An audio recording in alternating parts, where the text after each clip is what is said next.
I appreciate Mr. Walden. The gentleman from Oregon is recognized for 3 minutes. Thank you very much. And it is kind of ironic for someone who is so passionate about achieving voting rights in this city that we would be denied voting rights on this floor on amendments that we sought to be considered. And that's really the issue I want to speak about at this time. And that is that we brought an amendment fully vetted within our rules to be allowable had the Democrat majority allowed it to be considered, to protect freedom of speech rights for broadcasters and American citizens when it comes to debating political issues and religious issues on the nation's airwaves. The great irony here is in this city we cannot, and in this chamber cannot, get a vote or even a debate on that amendment under the new regime in charge here in the House. Now, in 2007, when democracy was flourishing a little bit more in this body, and members of Congress elected by however many thousands of votes and representing more than 500,000 people, 650 or 60,000 people, could bring issues to this floor during this one time and have them debated and considered. And when Mr. Pence and I brought the Broadcaster Freedom Amendment to this floor, and it was allowed to be considered, 309 members of this body voted in favor of it.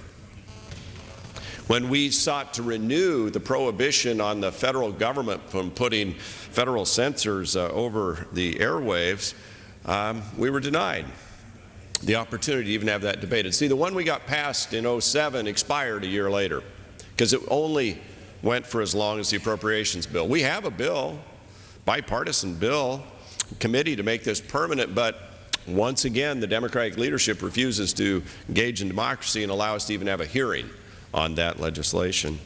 Now, the irony is that both Republicans and Democrats in times gone by have abused the fairness doctrine. Bill Rutter, who was an Assistant Secretary of Commerce under John Kennedy, admitted to CBS News producer Fred Friendly, and I quote, "Our massive strategy was to use the fairness doctrine to challenge and harass right-wing broadcasters and hope the challenges would be so costly to them that they would be inhibited and decide it was too expensive to continue," close quote. George Will reported in a column December 7, 2008, that Richard Nixon emulated that process. What we're trying to do is prevent any party, any politician in Washington from using a flawed process to silence and gag political speech on the airwaves. We all ought to be for that.